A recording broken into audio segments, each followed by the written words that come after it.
Padre nostro, che sei nei cieli, santifica il mio nome, venga il mio regno, come in cielo così in terra, libero dal peccato, ma ancora oggi condannato.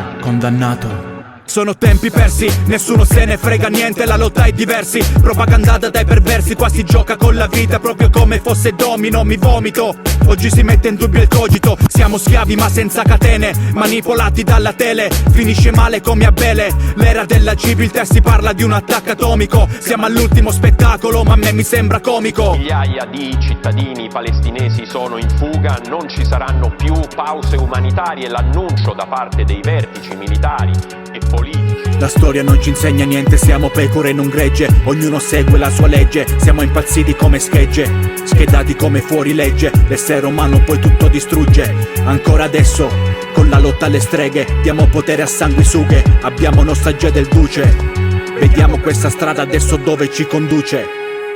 12 giorni per pensare, 12 giorni per schifare, 12 giorni per capire che siamo tutti colpevoli. La nostra mentalità è ferma all'ultima glaciazione. Allahu Akbar. Come canta il superio, tutto ciò che tocca è mio, contagiati dall'oblio, nelle orecchie l'ultimo brusio. Ma non piangere, chiudi gli occhi e digli addio, perché già sai nelle mani di Dio. Per tutti i bambini, per tutti gli innocenti, ciò che non deve più accadere. John Gotti.